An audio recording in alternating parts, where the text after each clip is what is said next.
লাহোৱালত পথ নিৰ্মাণৰ কামত ঘৰুৱা চিলিণ্ডাৰ ব্যৱহাৰ বন্ধ কৰিলে আছুৱে ঠিকাদাৰৰ চিলিণ্ডাৰ আৰু বাহন চমচাই দিলে আৰক্ষীক।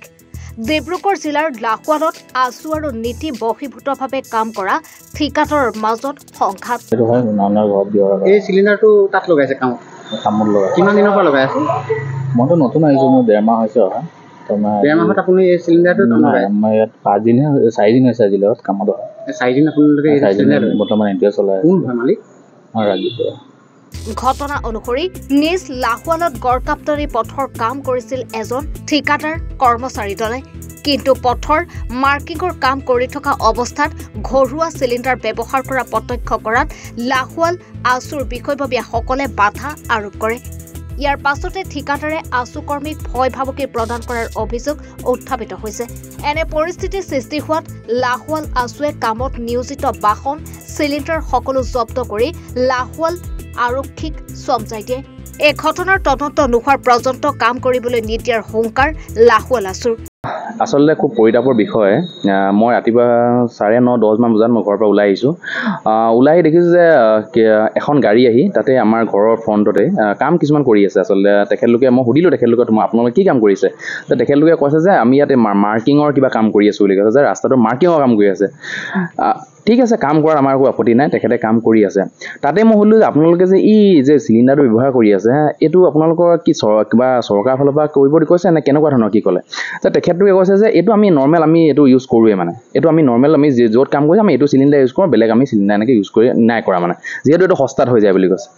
ঠিক আছে, সেইটো মোক ক'বলগীয়া। তাৰপিছত মই ক'লোঁ যে মালিকৰ ফোন লগাওক। তাৰপিছত মালিকে মই ক'লোঁ আপোনালোকে কামটো অকণমান ৰখাই দিয়ক, মালিকৰ ফোন আমি কথা পাতি লওঁ। তাৰ মালিকক ফোন কৰিলোঁ, তাৰ মালিকে ক'লে তুমি তেখেতে কৈছে যে তুমি কাম ৰখাও, তুমি কোন হয় কৈছে। মই ক'লোঁ যে মই এনেকৈ আছোঁ, এনেকৈ হয়। তাৰপিছত কৈছে আছু হ'ল বুলি কি কাম ৰখাব পাৰিব নেকি? তো এইটো এটা কথা মোৰ গাত লাগিছে আচলতে, যে আছু হ'ল বুলিয়ে যে কিবা কাম ৰখাব পাৰিব। আমি কিয় নোৱাৰিম? যদি ভুল দেখিছোঁ, আজি মই কিবা ভুল দেখিছোঁ, তেওঁ মন্ত্ৰী বিধায়কক অঙুৰি মঙুৰি হ'ব পাৰে। মোৰ তাত কোনো ভয় কৰিবলগীয়া বা আমাৰ কোনো আছুৱে ভয় কৰিবলগীয়া কোনো কথা নাই। কিন্তু যদি তাত ইলিগেল বা কিবা আমি দেখিছোঁ, আমি তাত মাত মাতিমেই। মাত মাতি এইটো ভয় ভাবুকি দেখাইছে, যে এই ভয় ভাবুকি যাতে আছুক যাতে নেদেখায়। মই তেওঁ সকীয়াই যে ৰাজীৱ বৰা নামৰ যিজন ব্যক্তি, সেই ব্যক্তিজনক মই সকীয়াই দিছোঁ যে তেখেতে এই ভয় ভাবুকি আছুক যাতে নেদেখায়। আছুৰ এই আছুৱে কিবা এটা কৰিছে, তেখেতে ৰিজন থাকিব মই তাত কিবা কৰিবলৈ বা কিবা নাই, ইয়াত ইলিগেল হৈছে। যিহেতু সেইখন গাঁও হয়, নিজ লাহোৱাল গাঁৱত তেখেতে কাম কৰিছিলে, এখন গাঁও হয়। গাঁৱত আপোনালোকে জানে যে গাঁৱত পাত জাবৰ কিবা তেখেতলোকে গাঁৱৰ মানুহ জ্বলায়, এইটো কৰি কোনো কথাই নাই, তেখেতে জ্বলায়। সেই জ্বলাৰ পৰা যদি সেই গেছটো যদি চিকটি কৰি কিবা পৰাহেঁতেন, এটা কিমান ডাঙৰ এটা সমস্যা। সেইবোৰ ৰেছপনচিবিলিটি আছে কোনে ল'ব? এই ৰাজীৱ বৰুৱা নিচিনা মানুহজনে সেইবোৰ ৰেছপনচিবিলিটি ল'বনে? যিজন মানুহে মোক উল্টাই দম দিছে যে তুমি আছু হ'ল বুলিয়ে কি কাম ৰখাবা নেকি? তোমাৰ ইয়াত ক'বলৈ কি, যদি কিবা ক'ব অফিচ, আমি কি অফিচত ক'ম? তেখেতে কৈছে আমাৰ অফিচৰ পৰা অৰ্ডাৰ দিছে। আৰু এটা কথা খুব পৰিতাপৰ বিষয়, অফিচৰ কোনোবা এজনে ফোন কৰিছে, তেখেতলোকে কৈছে কিবা যদি আছে আপোনালোকে আহি কমপ্লেইন দিয়ক। আৰে কমপ্লেইন দিয়ক কিবা, তেখেতলোকে ইঞ্জিনিয়াৰ যিজন হয় তেখেতে ইলিগেল। গোটেই বস্তুটো আচলতে ইলিগেলটো এটা বেলেগ ধৰণৰ পৰ্যায়ত হৈ আছে।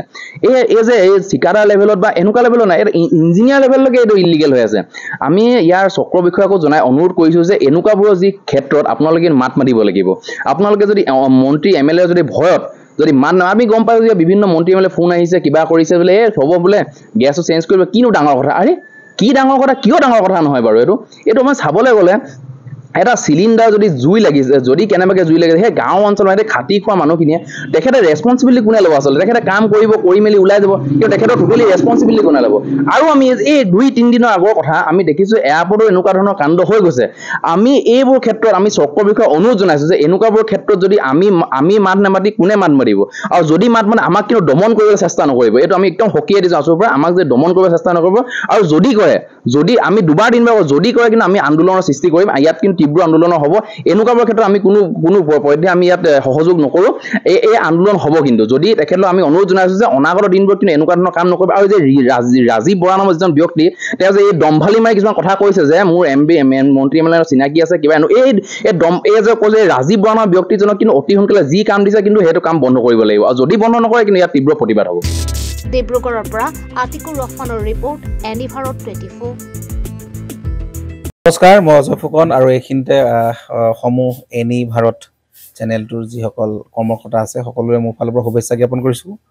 অসমৰ আচলতে সংবাদ জগতত নতুনকৈ আচলতে এটি আত্মপ্ৰকাশ ঘটিছে আমাৰ নিউজ চেনেল এনি ভাৰত। আৰু এনি ভাৰতৰ এটা খুব ধুনীয়া এটা অনুষ্ঠান হ'বলৈ গৈ আছে। সকলোৱে জানে আমাৰ সকলোৰে মৰমৰ হাৰ্টথ্ৰব জুবিন গাৰ্গৰ গানে কি আনে, আচলতে জুবিন দাৰ সেই গীতৰ আধাৰত আমাৰ হিৰুদাই লিখা সেই গীতটি গানে কি আনে, এই গানে কি আনে নামৰ এটি তেওঁলোকে সাংগীতিক ৰিয়েলিটি শ্ব' কৰিবলৈ গৈ আছে। আৰু 15 আগষ্টৰ পৰা গোটেই আৰম্ভ হ'ব। প্ৰথম অডিশ্যন অসমৰ ধেমাজি জিলাত আৰম্ভ কৰিব। গতিকে সমূহ যিসকল প্ৰতিভা আছে, যিসকলে গান ভাল পায়, যিসকলে তেওঁলোকৰ নিজৰ প্ৰতিভা আচলতে দেখুৱাব বিচাৰে, এই ৰিয়েলিটি শ্ব'ত গানে কি আনে এই প্ৰতিযোগিতাত অংশগ্ৰহণ কৰক আৰু খুব ধুনীয়া আপোনালোকে সুবৰ্ণ সুযোগ লাভ কৰিব। লগতে ইয়াতে পুৰস্কাৰ আছেই, বিভিন্ন ধৰণৰ উপহাৰো আপোনালোকে লাভ কৰিব। আৰু লগতে এগৰাকী প্ৰতিষ্ঠিত আচলতে এগৰাকী শিল্পী হিচাপে অসমৰ সাংস্কৃতিক জগতত আপোনালোক প্ৰতিষ্ঠা লাভ কৰিব। গতিকে গোটেই অনুষ্ঠানটোলৈ মোৰ ফালৰ পৰা শুভকামনা থাকিল। আৰু লগতে এই অনুষ্ঠানটোত আপোনালোকে অংশগ্ৰহণ কৰিব, আমিও আছোঁ আৰু সকলোকে আমি লগ পাম। ধন্যবাদ।